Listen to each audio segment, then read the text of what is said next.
Alors, bonjour à tous. Merci à ceux qui viennent de rejoindre ce live. On va avoir quelques arrivées de nouveaux participants au fur et à mesure. Nouvelle édition des lives de Boom Forest et des pionniers sur les projets de plantation d'arbres citoyennes qu'on a en France en ce moment. Et pour cette édition, on a la chance de recevoir David et Florence du projet Semeurs de forêt. Donc Semeurs de forêt, c'est un projet qui est super intéressant dont vous avez sûrement déjà entendu parler, puisque il s'agit probablement du plus grand projet de plantation d'arbres en méthode Miyawaki, plantation de forêt en méthode Miyawaki qu'on a en France actuellement. En octobre dernier, Florence et David, au travers de leur association, ont acheté un terrain de plus d'1 hectare dans l'Oise, sur lequel ils ont prévu de planter une forêt et donc de préserver cet espace. Voilà, l'idée aujourd'hui, c'est qu'ils nous parlent un petit peu de ce projet incroyable, de cette forêt qui va prendre forme, et qu'on échange un petit peu sur les problématiques liées aussi au fait d'acheter des terrains, comment est-ce que finalement vous avez fait, quelles sont les difficultés auxquelles vous avez dû faire face pour que vous, si vous souhaitez lancer votre propre projet, votre propre plantation d'arbres, et que ça vous inspire, vous puissiez avoir un maximum d'infos et de clés pour que ça réussisse. Florence, David, bonjour, merci d'être là, ça fait très plaisir de vous avoir. Je vous laisse présenter un petit peu votre projet, expliquez-nous un petit peu d'où c'est parti et comment vous vous êtes lancé dans cette aventure incroyable. D'accord. Alors, Semeurs de forêt, c'est une association qui est née en janvier 2019. Donc, nous, en fait, j'ai entendu parler de la méthode Miyawaki environ 2 ans, et je crois que c'est aussi par l'intermédiaire de Boom Forest. Il y avait le projet Silva aussi, et du coup, j'ai commencé à me documenter. On a contacté Shenbendu Sharma en Inde, la Forest, et du coup, il nous a communiqué beaucoup de documents. On a énormément cherché, et puis on a du coup créé l'association dans cette volonté finalement de créer et de planter des forêts. Et du coup, nous, on a en fait, l'association, elle porte 3 intentions. Elle a un premier projet, c'est de sanctuariser. Donc, en fait, nous, on est parti sur le fait qu'on voulait vraiment acquérir des terrains pour pouvoir planter, mais aussi que la forêt soit pérenne dans le temps. Et donc, on est parti sur le fait qu'il fallait acquérir des biens fonciers pour pouvoir effectivement se dire qu'on allait être tranquille et que les arbres allaient être tranquilles. L'objectif était vraiment de rendre des espaces à la nature. Donc, planter est une chose, et ensuite on laisse les arbres vivre leur vie, et comme ça ils pourront accueillir de la biodiversité et puis toutes sortes de choses. Du coup, on devient presque des gardiens aussi, en plus d'être de semeurs, on devient des gardiens de la forêt. Donc ça, c'était la première intention. On a une deuxième intention, c'était que nous, on aime vraiment ces espaces forestiers, on aime vraiment la nature, etc. Mais au départ, on n'y connaissait pas plus que ça. Et en l'espace d'1 an et demi, j'ai l'impression qu'on a juste découvert un univers incroyable, et que ça va de plus en plus vite. On apprend énormément. On fait au fur et à mesure, etc. Donc, c'était aussi montrer qu'on peut qu'on peut oser et s'aventurer et se dire que c'est possible. Donc, il y avait vraiment cette dimension aussi là.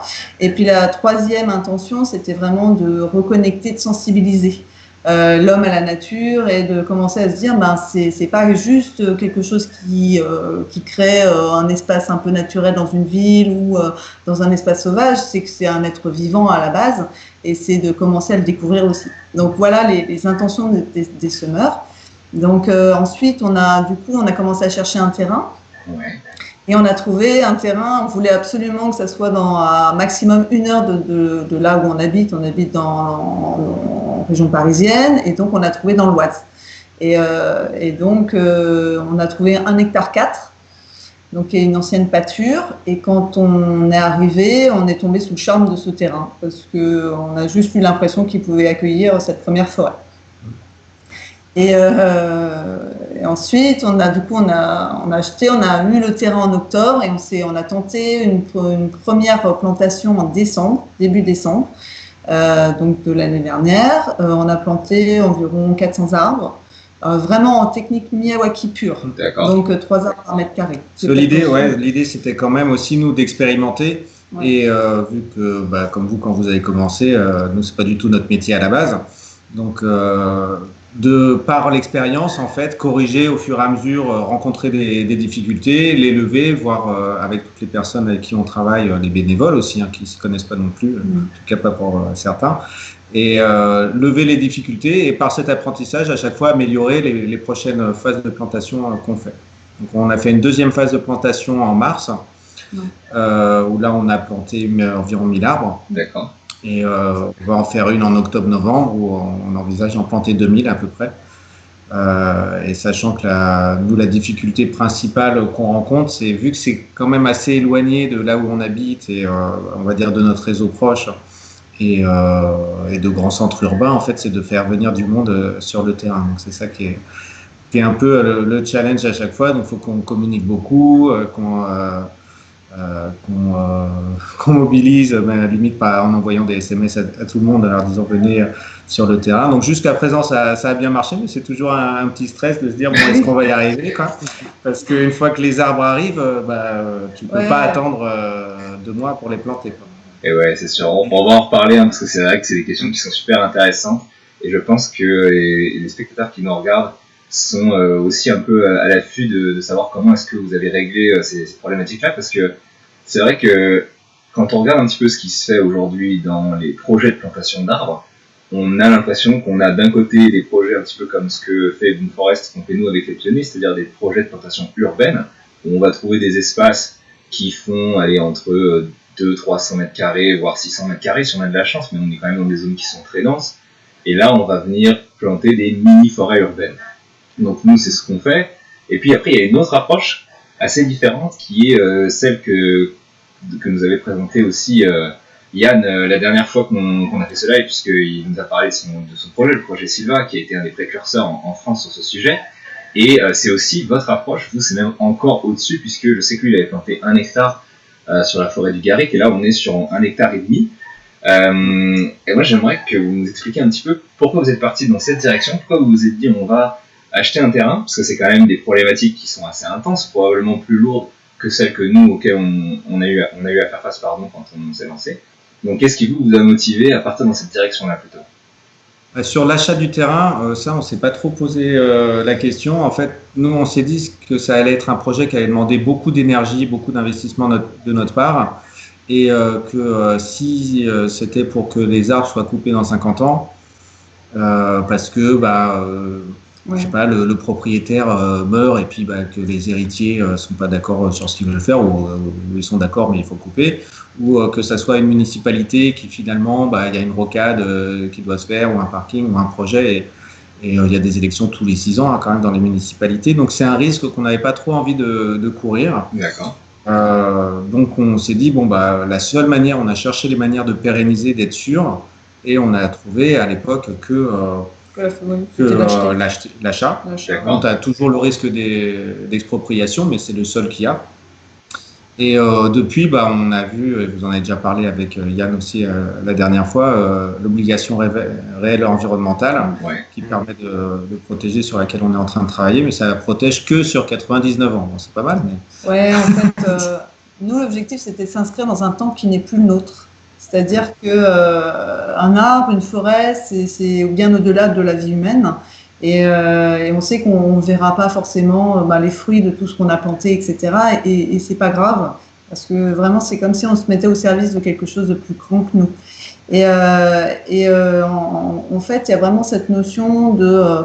il fallait vraiment jouer la protection, et nous, on est en train de travailler en ce moment sur à la fois acheter du foncier, mais il faut quand même payer les terrains, et à la fois, on est en train de travailler aussi sur effectivement ce que disait David, l'obligation réelle environnementale, où on va proposer à des particuliers qui ont envie de rentrer dans une démarche de protection à long terme, de contracter, c'est-à-dire que l'obligation environnementale, c'est un particulier, ou en tout cas généralement un particulier qui veut protéger un espace naturel et qui rentre en connexion avec soit une association comme la nôtre, et du coup nous on joue les garants.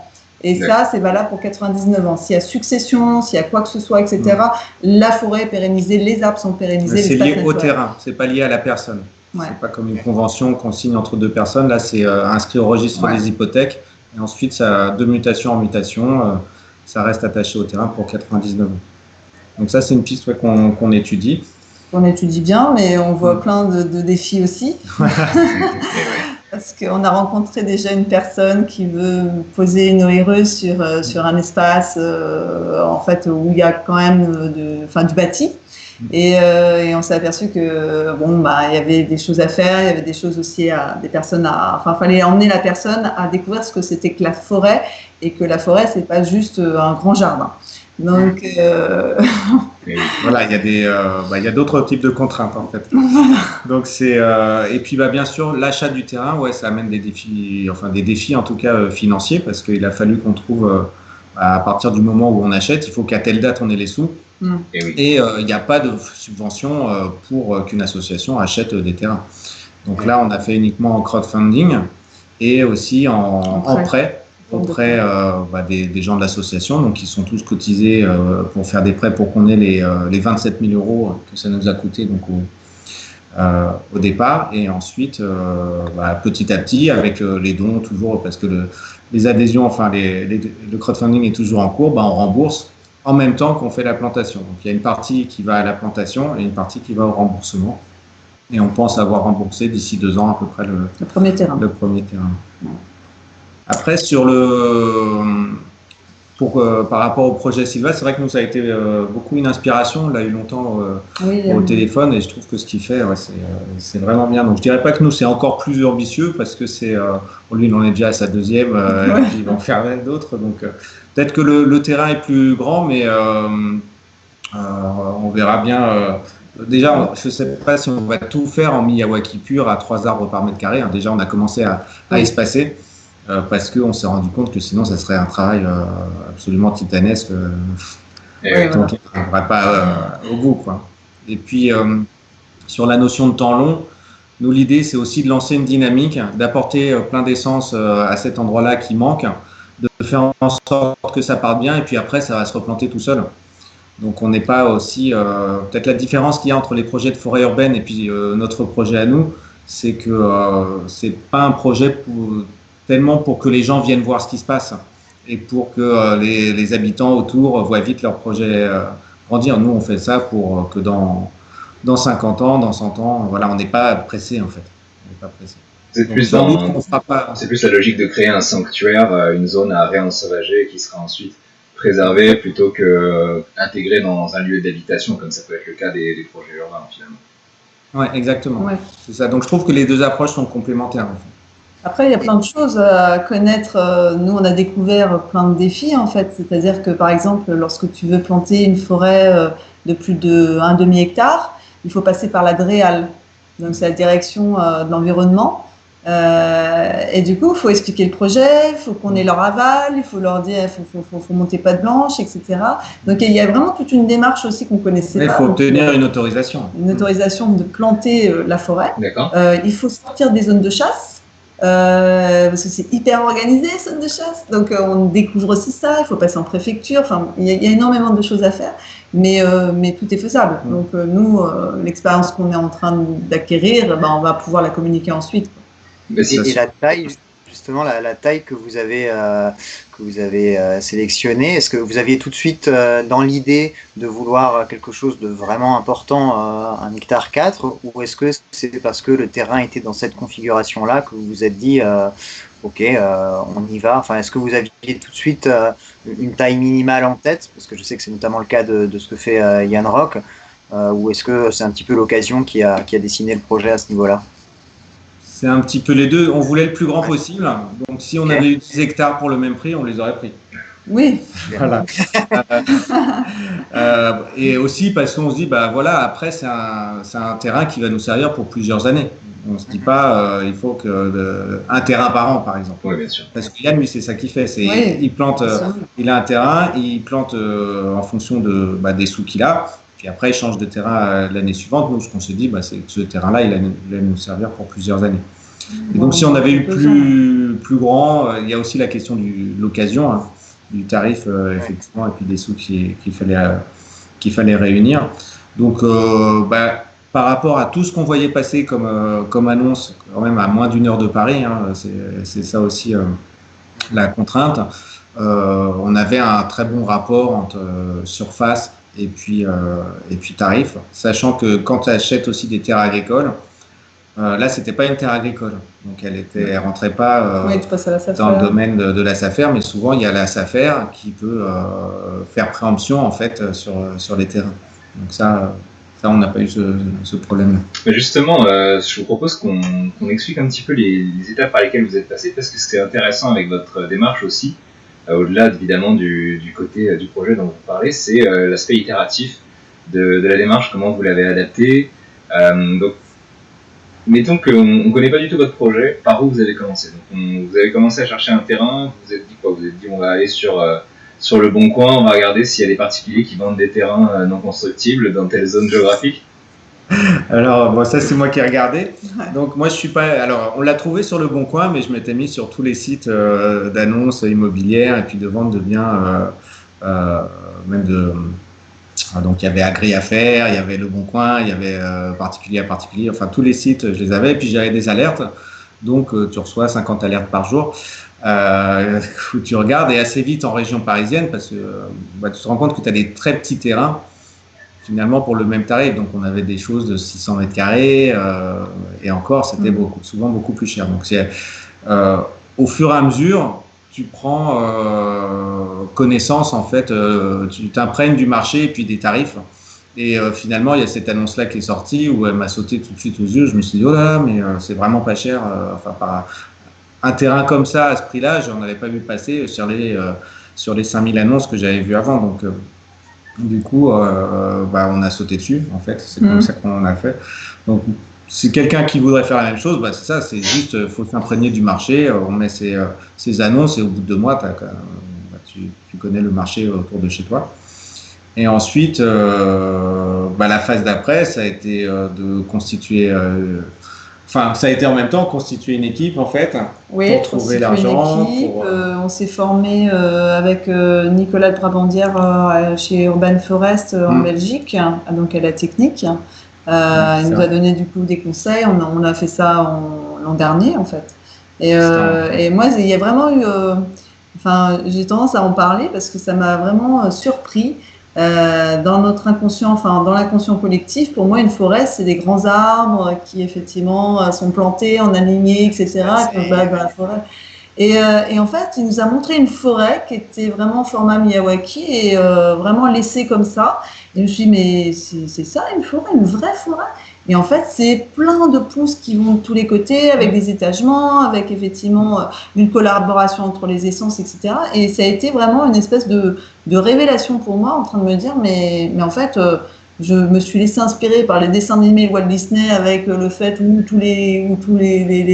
ce qu'on a pu regarder, etc. Et une vraie forêt, c'est pas ce qu'on voit quand on va visiter une châtaigneraie, une chêneraie, une hêtraie. Ça, c'est de la sylviculture. Donc, et en fait, il y a eu aussi toute cette réflexion moi, j'ai beaucoup potassé les documents d'hygiène, de l'hygiène notamment, et où on voit que la forêt française, c'est 96% de la forêt qui est en fait soit de la monoculture, soit jusqu'à 3 essences maximum, et qu'en fait, il n'y a que 4% de la forêt qui a un peu plus d'essence que ça. Et du coup, ça a été aussi la technique Miyawaki. Pourquoi? Parce que là, on est monté avec les plantations du mois de mars, on est monté à 30 essences différentes. Donc, il y a vraiment ce côté où on a envie d'apporter cette biodiversité et montrer que la forêt, c'est ça, en fait. Et c'est pas ce qu'on voit, les grands arbres et tout ça. Donc, et du coup, après, ça a été ensuite. On s'est formé, en fait. On a beaucoup lu, on a traduit toute la documentation d'Aforest en français qu'on a mis à disposition sur notre site. Ouais, tout le monde peut aller la chercher. Donc c'était vraiment là-dessus qu'on est parti au départ.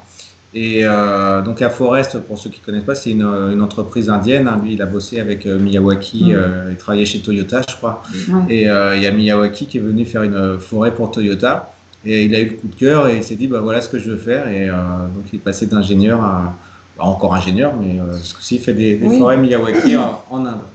Après, il a fallu qu'on adapte la méthode Miyawaki. Enfin, je pense que vous aussi, ça va être la même chose, mais en fait, au sol français, donc qui est quand même assez différent, et puis avec des amendements différents aussi. Et puis nous, en pâture, enfin là où on a le premier terrain, c'est du sol qui est très vivant. Donc, c'est pas un sol dégradé du tout. On a découvert l'historique du terrain, on a cherché, et en fait, on s'est aperçu quand on a commencé à creuser qu'il y avait une vie incroyable.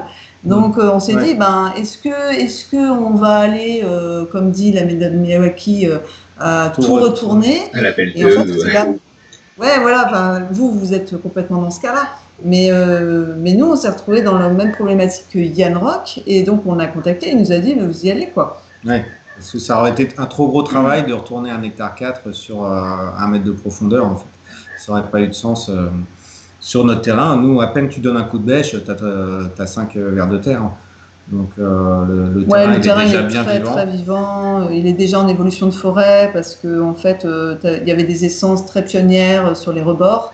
Et en fait, les essences, elles sont déjà en train de déborder sur toute la pâture. Donc, en fait, le terrain est déjà dans cette évolution-là. Donc, nous, on a juste rajouté une dynamique supplémentaire. Mais du coup, ça a été effectivement le côté itératif, pardon, excusez-moi.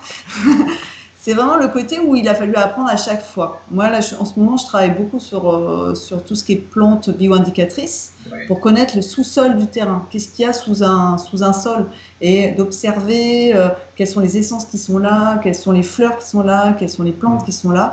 Et en fait, tout ce qui est adventices, graminées, etc., en fait, on peut déterminer qu'est-ce qui se trouve sous le terrain. Et en fait, je découvre. Et c'est passionnant. Mais ça, c'est au bout de 2 ans. Hein. Voilà, oui, 1 an et demi. Donc, l'étape d'après, ça a été pour nous de faire la liste des essences, savoir ce qu'on allait planter, chercher les pépinières. Alors, comment vous avez fait cette liste-là, justement? Parce que c'est vrai que typiquement, les essences qu'on trouve dans la méthode de Subhendu, c'est les essences indiennes, c'est les essences qui poussent là-bas. Donc, comment vous êtes documenté pour savoir? Nous, ce qu'on a fait, on a regardé les documents de l'ONF, les documents de l'IGN, et finalement, la base la plus complète qu'on avait trouvée sur là où on était, c'était le Conservatoire national de botanique de Bailleul, qui a une base de données qui s'appelle Diane 2, et où tu as toutes les essences, et ça t'indique si c'est indigène ou pas.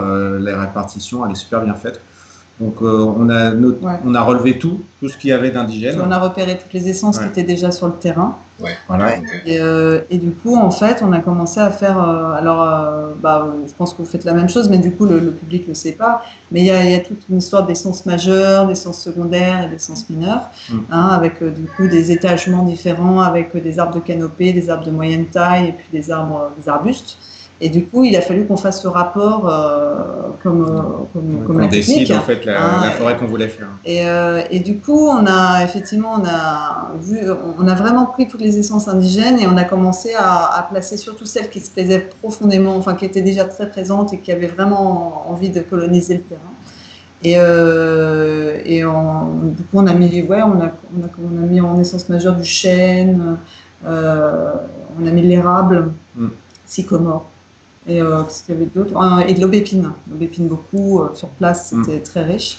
Et après, on a décliné. Et sur la première parcelle, on a fait 22 essences, et sur celle de mars, on a fait 30. Et ça, la limitation, c'était en fonction des pépiniéristes, en fait. De la disponibilité, parce que des fois, tu te dis, tiens, moi, j'aimerais bien avoir de l'orme, et puis finalement, et eux, ils n'en ont pas. Donc, Oui, parce que tu as les maladies. Donc, l'orme champêtre, par exemple, et puis tous les ormes, ils ont la graphiose, les frênes, ils ont la chalarose, donc il y en a, ils en font plus, il y en a qui le font plus. Donc, et entre l'achat du terrain et justement cette commande auprès des pépiniéristes, vous avez mis combien de temps à peu près? Ça a été assez rapide. C'était très Parce que le terrain, on l'a eu le 15 octobre. Mais on savait déjà vers juin que ça allait se faire. Donc on a commencé à travailler là-dessus. En juillet, on est allé en Belgique chez Urban Forest pendant 3 jours. Et après, c'était 3 semaines avant qu'on a fait la commande. Ouais. En septembre, on se fait une réunion avec tous les gens de l'association. Et puis, nous, on était plutôt partis, enfin nous deux, sur on allait planter en mars-avril. Et puis, il y en avait qui étaient, non, on se fait un truc, donc qu'on proposait ça. Et puis, et on les remercie. Voilà, c'était une très bonne idée. Et donc, ça, c'est la force du groupe aussi. Du coup, on s'est dit, bon, ok, on va faire ça. Et mais du coup, tout s'est précipité. Oui. En 3 semaines, on avait entre la commande, il y a eu une livraison en 3 semaines, c'était plié. Les pépiniéristes, ils ont quand même les essences en général. Vous aviez déjà fait les recherches en amont, en fait. Enfin, en attendant que la vente se finalise, vous aviez utilisé ce temps-là.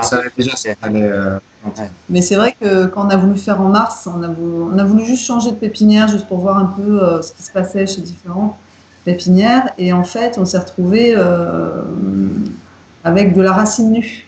Ouais. Donc et du coup plus de presque la moitié des arbres sont arrivés en racine nue. Donc nous on s'est retrouvé à se demander on fait comment. Et en fait on a appris les techniques, on a appris l'enjaugeage, le pralinage, et en fait les arbres en racine nue se portent à merveille, ils sont en super forme. Mais voilà, c'est des choses à mettre en place. C'est des choses, et en fait ça a été superbe parce que on avait quadrillé le terrain pour éviter le piétinement. Oui. Et puis pour expliquer pour gérer la densité de personnes, etc. Et puis dire sur cette zone on va planter telle essence. Et au tout début, on était parti de façon très rigide, comme Shen Bendou le fait très bien, où on plante à tel endroit un frêne, un autre juste à côté l'aubépine, et puis un autre le sureau noir. Ça, c'était en décembre. On avait un quadrillage où presque chaque arbre avait ses coordonnées. Voilà. Et on a lâché la rigidité au mois de mars. D'accord. En fait, moi j'avais posé en fait, c'est le pralinage, vous savez sûrement, mais bon, les gens ne le savent pas. Ça vaut le coup, c'est un mélange de terre, de terrain, de terreau, de fumier de cheval, etc. et d'eau. Et donc, c'est une espèce de grosse boue. Et il faut imbiber les racines dans cette grosse boue. Et en fait, au départ, je m'étais dit, il va falloir que j'explique tout. Donc, il y a énormément de pédagogie.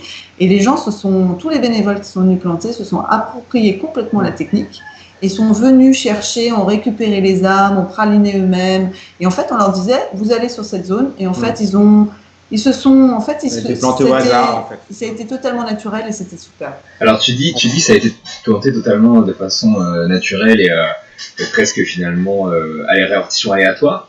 Mais tu me disais aussi que vous avez été obligé de faire les trous en amont, c'est ça, avant de... Oui, alors ça a été un gros boulot. Parce que la terre, nous, on s'en est rendu compte au départ. Alors, on ne connaissait pas, donc on a essayé de l'aérer à la grelinette au départ. On s'est rendu compte que donc la grelinette, c'est un espèce de grand râteau, donc c'était pas possible. Après, qu'est-ce qu'on a fait? Je suis venu avec une motobineuse. Ouais. Pareil, ça n'a pas fonctionné parce que la terre, elle est très argileuse, donc tout de suite, ça colle. C'est comme de la pâte à modeler. Quand on marche dessus, au bout d'un moment, on a 5 cm d'argile sous les bottes. Donc, dans la première phase de plantation, on a fait tous les trous à la bêche. Donc ça, c'était pas en amont, on les a fait au fur et à mesure. Ça s'est bien passé, mais le problème, c'est qu'on avait des mottes, et vu que ça a été une pâture pendant des années, on avait beaucoup d'herbes en fait dessus, avec beaucoup de racines, et les mottes étaient compliquées à désagréger après pour reboucher ton trou là où tu avais planté. D'accord. Donc bon, mine de rien, ils se portent bien quand même, ceux qu'on a plantés comme ça. Mais du coup, la fois d'après, on s'est dit qu'il allait falloir qu'on prépare vraiment les trous d'une autre manière. Et on a cherché, on a trouvé une tarière. Donc une tarière, c'est une espèce de gros tire-bouchon. Alors je la montre à l'écran pour nos spectateurs. Avec un moteur, donc un moteur thermique, et qui permet de creuser les trous beaucoup plus rapidement. Et l'avantage, c'est que ça te décompacte la terre. Et ça fait des trous qui sont de cette taille-là. Donc 20 cm de diamètre à peu près, peut-être un peu moins. Non, mais j'aurais été un peu plus. Autour de 20 cm, et qui sont assez profonds. Donc là, on est allé quand même beaucoup plus vite pour les faire. Mais après, il a fallu les préparer en amont pour que le jour, on n'a pas fait tous les trous, pas les 1000, mais quand on a commencé au premier jour, on en avait déjà fait au moins 500, je pense, de trous. Et après, on s'est rendu compte que le fait de faire les trous, c'est ça qui a été le chemin critique en fait pour nous. Au bout d'un moment, les gens ils attendaient qu'on finisse les trous. Et oui. Donc, on faire la journée. Donc ça, c'était pour faciliter en fait le travail des bénévoles sur place. Tout ce qu'on peut faire un peu avant, Ouais. on le fait, même si nous, ça nous demande pas mal de temps quoi, à chaque fois. C'est un gros investissement personnel quand même. Et du coup, tu me disais, quand vous êtes passé sur une préparation comme ça en amont, vous avez aussi fait des trous alignés, c'est ça? C'est-à-dire que, je précise pour les gens qui nous regardent, normalement, la méthode Miyawaki, on est sur quelque chose d'assez réparti, on ne cherche pas spécialement l'alignement, même au contraire, on a une répartition assez aléatoire, du moment qu'on a un espace évidemment minimum d'1 mètre entre les plans. Mais vous, du fait que vous êtes passé par cette préparation, et c'est aussi ça l'intérêt de votre méthodologie, c'est que vous êtes passé sur un mode un peu plus en alignement, dans l'idée aussi, j'imagine, de faciliter peut-être le désherbage ou des activités comme ça ultérieures, c'est ça? Oui, tout à fait. En fait, l'alignement, ça s'est fait un peu parce qu'au départ, on a fait des zones et on voulait vraiment que les arbres soient bien répartis au niveau de la densité, quand même qu'il n'y ait pas tout d'un coup plein d'arbres d'un côté et puis moins de l'autre et puis un gros trou au milieu, pour leur donner le maximum de chance. Donc, c'était plus pour ça. Donc, on avait fait un quadrillage. Et finalement, quand tu as un quadrillage et que tu fais les trous, tu les fais au centre, tu les fais pas sur le côté. Donc, naturellement, ça a fait des choses alignées.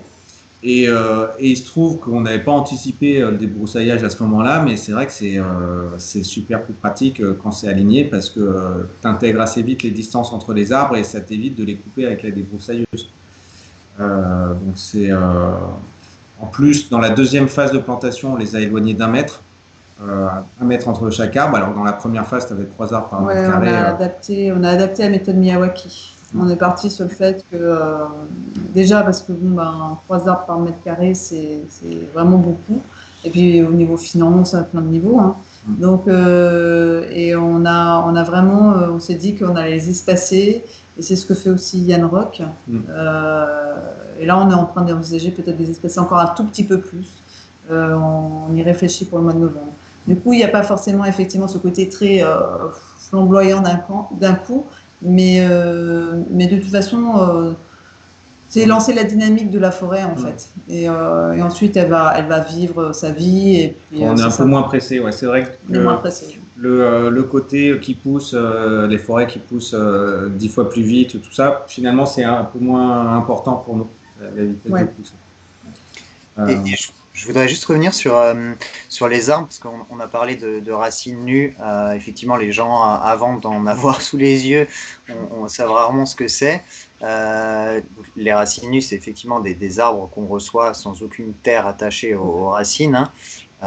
Et donc, c'est des arbres qui sont très fragiles de ce point de vue-là. C'est pour ça qu'il faut les enrober un peu, les praliner. Est-ce que vous avez fait un travail justement préparatoire à ce niveau-là pour éviter que tous les chênes soient regroupés? Parce que souvent, quand on les commande, on les reçoit par essence. Et du coup, comment expliquer justement aux volontaires de prendre telle essence, de l'emmener à tel endroit? Comment est-ce que vous avez géré ça? Est-ce que vous avez vraiment laissé les gens en totale autonomie ou est-ce que vous aviez fait un tri au préalable? Alors, ce qu'on a fait, c'est qu'on avait découpé déjà en zones. Donc, on avait 5 zones 5 zones sur 1000 arbres. Donc, ça faisait en gros, elles n'étaient pas de taille égale, mais ça donne une idée. Et ensuite, donc on avait déjà une quantité d'arbres, on savait déjà que c'était réparti par zone. Donc on avait le nombre de plants qu'il fallait mettre de chaque essence dans chaque zone. Donc on les sortait qu'à ce moment-là. Donc on ne risquait pas d'avoir une zone avec tous les chênes, c'était au moins un peu réparti comme ça. Et quand on amenait les plants, on disait aux personnes, parce que c'est vrai que souvent on amenait tous les chênes, par exemple, tous les érables, tout ça, mais on leur disait, vous ne mettez pas à côté là où il y a quelqu'un. Répartissez-vous sur le terrain et puis comme ce hasard-là, on espère, a fait qu'il n'y ait pas trop de choses, de clusters de chênes ou d'essences similaires à côté, mais il y en aura forcément. Mais le fait que les gens se répartissent sur la zone en fait en question, et on passait d'une zone à l'autre. On faisait une zone, on faisait l'autre. Mais vous aviez divisé en zones au préalable, quoi. Ouais. Ok. Et ça, c'était bien aussi pour effectivement le piétinement, le tassement, etc. Ouais, pour l'organisation, c'était bien ça. Ouais, ça a permis aussi, il y a toujours cette problématique de trop tasser le sol. Et il faut y faire attention, quoi. Donc, du coup, ça a permis de vraiment dispatcher les bénévoles et ça, c'était intéressant. Donc, c'est vrai, c'est un élément qu'on n'anticipe pas toujours suffisamment, mais c'est vrai que les plantations ont toujours lieu à un moment, à une saison humide. C'est le principe d'ailleurs de planter à ce moment-là. Et donc, quand on est dans un terrain effectivement un peu argileux, ça devient vite très compliqué. Plus il y a de gens qui passent, plus. Non, mais c'est vrai que c'est quelque chose qu'il faut gérer au niveau des flux humains. Et la méthode par zone, c'est aussi celle qu'on a faite nous sur la dernière plantation. Et ça permet d'avoir quelque chose d'assez naturel pour les gens et en même temps préserver le terrain. Dans la première qu'on avait fait, donc à 3 arbres par mètre carré, on avait été obligé de faire des allées dans le plan de départ pour que les gens circulent, parce que sinon, tu en as partout. Et là, dans la phase où on était à 1 arbre par mètre carré, tu n'en avais plus besoin. Tu circules facilement en fait, entre les plans. Après, il y a une difficulté, c'est quand on fait les trous un peu à l'avance, surtout dans une terre un peu humide déjà, etc. En fait, on a toujours la problématique de la pluie qui va retasser. Et en fait, on a eu la chance de rencontrer dans les bénévoles une personne qui est maraîcher biologique, ingénieur agronome, et il nous a dit de mettre un tout petit peu de paille en fait pour à l'intérieur des trous, pour éviter que justement il y ait ce phénomène et que ça reste bien aéré. Donc on apprend des personnes qui viennent, ça permet effectivement de découvrir aussi à chaque fois un petit peu plus. Et du coup, c'est des choses qu'on va reproduire et qui fonctionnent bien. Alors justement, maintenant qu'on a parlé des choses qui fonctionnent bien, j'aimerais qu'on parle un petit peu des problématiques que vous avez rencontrées. Parce que je dirais la première qui me vient en tête, c'est vous avez planté donc à Juvigny, c'est ça, sur un terrain dans l'Oise, en zone rurale. Pour Damien et moi, quand on organise des plantations à Paris ou en région parisienne, on n'a quand même pas trop de difficulté à trouver du monde. Mais comment est-ce que vous faites pour faire venir des bénévoles jusque là-bas pour planter ? On communique beaucoup sur Facebook. Donc moi, dans la semaine, alors. La première fois, on a prévenu une semaine à l'avance, parce que ça s'est fait très vite. Donc, c'est aussi pour ça qu'on n'a pas eu beaucoup de monde. Bon, mine de rien, en 3 jours, on avait planté nos arbres.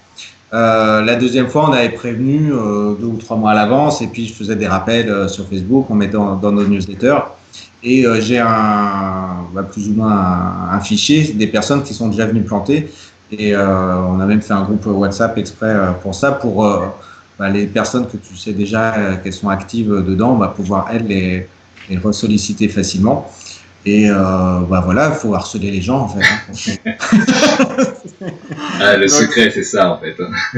Des SMS, au fait, est-ce que tu veux venir, tout ça.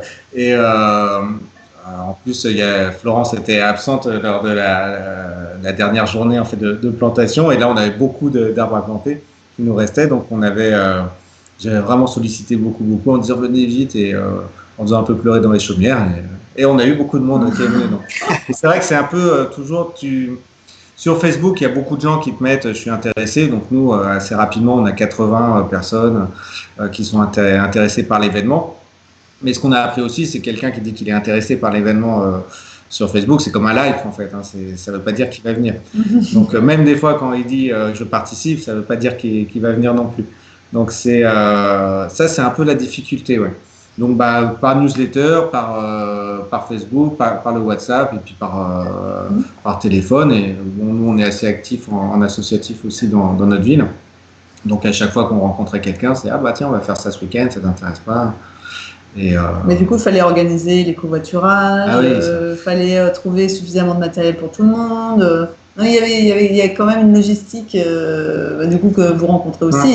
Parce qu'on a des gens qui sont venus de Paris, on a à chaque fois 1 ou 2 voitures qui sont venues de Paris, où tu organises le covoiturage, tu mets les gens en lien entre eux pour où ils vont se retrouver, à quelle heure ils viennent. Il faut tout faciliter. Alors pour les spectateurs qui nous regardent et qui seraient intéressés justement pour venir... cet automne pour replanter avec vous.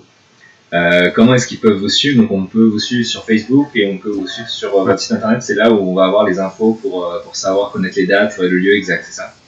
Alors le Facebook, c'est là où on poste le plus fréquemment.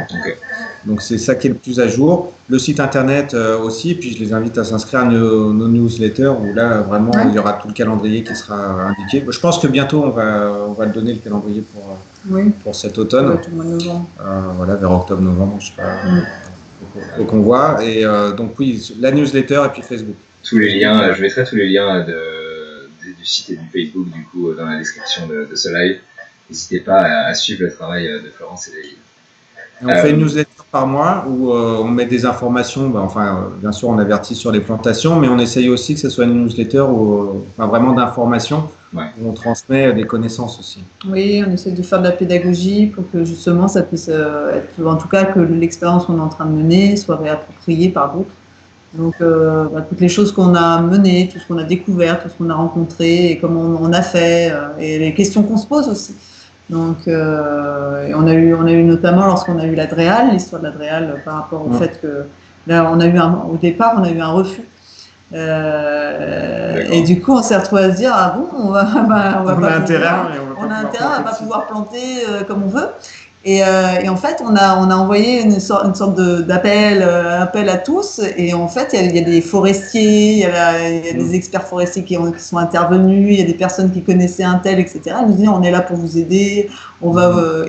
Et du coup, ça a permis en fait de faire passer de nouveau le dossier et ça a fonctionné. C'est-à-dire que pour expliquer un peu aux gens qui nous regardent, ils viennent évaluer, c'est ça, le terrain. Ils envoient des experts de l'Adréal pour voir de quoi ça a l'air et après ils évaluent sur quels critères pour dire oui ou non en l'occurrence. C'est pas tout à fait comme ça que ça se passe. Après, moi je trouve que la démarche de l'Adréal elle est bien. C'est une démarche de protection de l'environnement. Donc leur démarche c'est qu'un boisement c'est pas forcément intéressant. Si tu as un lieu qui déjà écologiquement a de l'intérêt, et nous notamment on n'est pas loin d'une zone Natura 2000 ou d'une autre zone d'intérêt écologique. Peut-être si tu te fais une plantation monospécifique, tu vas détruire toute une zone en fait qui peut avoir de l'intérêt. Donc, moi je trouve que leur logique elle est bien. Donc, il faut décrire son projet, bien le décrire et bien décrire où tu vas le faire, décrire le terrain où tu vas le faire et ce que tu vas planter. Et eux, à partir de ça, ils essayent de savoir si tu vas avoir besoin de faire une étude d'impact écologique. D'accord. En fait, l'autorisation qu'ils te donnent, c'est une autorisation de boiser sans faire d'étude d'impact. Et si tu l'as pas, ça veut dire que tu dois faire une étude d'impact. C'est pas un refus, mais c'est que tu dois faire un dossier. Et là, c'est plusieurs. Faut faire avec un cabinet. C'est tout un budget. Ouais. Donc nous, la première fois, ils ont dit non. Moi, je les ai eu beaucoup au téléphone. Et donc, ils m'ont posé des questions sur le terrain et finalement, ils m'ont dit « Ah bah oui, mais si c'est un terrain comme ça, sans doute il est déjà pas mal dégradé, s'il y a eu des animaux dessus, s'il y a telle et telle essence. » Donc, j'ai refait le dossier aussi en fonction beaucoup de leurs remarques, en fait. Et finalement, quand on l'a redéposé, ça s'est bien passé. Ouais. Mais sinon, c'est une étude d'impact. En fait, ils veulent savoir si tu ne vas pas détruire quelque chose qui vaut le coup au niveau écologique. Donc, je trouve que c'est bien. Très intéressant parce que c'est vrai qu'on a toujours l'impression que planter des arbres, c'est de toute façon mieux que de ne rien faire. Mais c'est pas forcément vrai. Sur quoi on plante des arbres? Sur quel terrain? Est-ce qu'on remplace un écosystème qui est déjà existant et que du coup on viendrait écraser ou déséquilibrer? Donc voilà, ça fait beaucoup de sens. C'est des questions qu'on n'abordera pas évidemment aujourd'hui, mais c'est à garder en tête quand on commence à vouloir faire des projets d'envergure. Où est-ce qu'on plante exactement? On ne s'était pas posé nous, du coup, quand ils nous les ont posés, on s'est dit bah oui, ils ont raison. Ouais, parce que par exemple, je donne juste un petit exemple, on a des ronciers. Il y a des ronciers qui se sont installés en fait sur le terrain. Et en fait, au départ, on se dit on va peut-être dégager les ronciers parce que ça prend de la place et tout ça, mais en fait, pas du tout. Ça héberge des faisans sauvages, ça héberge énormément d'animaux et de biodiversité. Et en fait, ça fait partie de la vie de la forêt. Et c'est rentrer dans une démarche où on est plus dans le côté où on est là pour écouter, observer et puis accompagner aussi et apporter une dynamique, mais du coup avec nous-mêmes, mais sans dégrader ce qui est déjà là, quoi. Donc, et du coup, c'est... moi, vraiment, le conseil que je donnerais à tous ceux qui veulent tenter l'expérience, c'est déjà écouter, observer le terrain, quoi, parce qu'il a tellement de choses à dire, en tout cas dans les zones rurales. Après, en zone urbaine, c'est différent. Et commencer à à se dire, mais on n'est pas là à jouer les musclores, à se dire, allez, on va tout révolutionner. Non, c'est accompagner. Et c'est finalement d'aller dans une démarche où on est les gardiens, on accompagne, on est là pour finalement la forêt, quoi. Donc en tout cas, moi, c'est mon point de vue et j'en découvre tous les jours, quoi. Donc, il y a vraiment une intelligence, il y a vraiment une observation à avoir. Et ben, ça va être le mot de la fin. On va arriver au terme de ce live. Est-ce qu'il y avait quelque chose que vous vouliez partager avec nous, qu'on n'aurait pas abordé encore? Plein de choses. C'est quand même un domaine voilà, qui est hyper vaste. Hein. Il n'y aurait pas assez de toute une vie pour tout comprendre ce qu'il y a à comprendre sur la forêt, sur les relations entre les végétaux. Et effectivement, c'est peut-être pas, faut pas faire une fixette non plus sur les arbres. Il y a beaucoup de choses qu'on leur intéresse. C'est ça qui est bien dans la méthode Miyawaki. C'est aussi qu'on plante pas que des arbres, on plante plein d'arbustes, Ouais. on plante des choses qui vont pas être très grandes et aussi des choses qui vont pas perdurer sur la vie de la forêt. Il y a des essences qui vont être là au départ, qui sont pionnières, qui vont avoir une durée de vie de 100 ans, 150 ans, et puis hop, elles vont disparaître et donner place à d'autres choses parce qu'elles auront modifié le sol. Donc il y a d'autres choses qui vont pouvoir s'implanter. C'est assez passionnant en fait tout ça. Et c'est aussi assez émouvant. On n'en a pas trop parlé. C'est assez technique aussi et puis sur nos difficultés. Mais quand on retourne sur le terrain, puis j'ai vu passer un post aussi d'une forest où il y a l'émotion en fait de voir que ce qu'on a fait, ça commence à pousser. Ouais. Ça, nous, on s'est dit quand on est revenu après le confinement, parce que forcément pendant tout le confinement on n'a pas pu y aller, et qu'on voyait que tout se portait bien et puis que ça avait bien poussé, on s'est dit waouh, va y avoir une forêt en fait ici. Et c'était vraiment fort. Chouette, ouais, c'est vraiment fort. De se dire qu'on a participé à ça, c'est vraiment, c'est une aventure, vraiment extraordinaire. Si tout le monde pouvait vraiment, en tant que citoyen du monde, pouvait justement se dire on y va, ça serait juste formidable. Je pense qu'on pourrait changer beaucoup de choses en fait. Et c'est une belle conclusion. Merci à tous les deux d'avoir participé à ce live et répondu à toutes nos questions.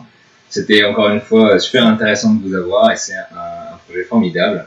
Pour nos spectateurs qui veulent suivre le projet de plantation, n'hésitez pas à retrouver donc David et Florence sur leur site web et sur leur page Facebook. Inscrivez-vous à la newsletter, je mettrai tous les liens en description.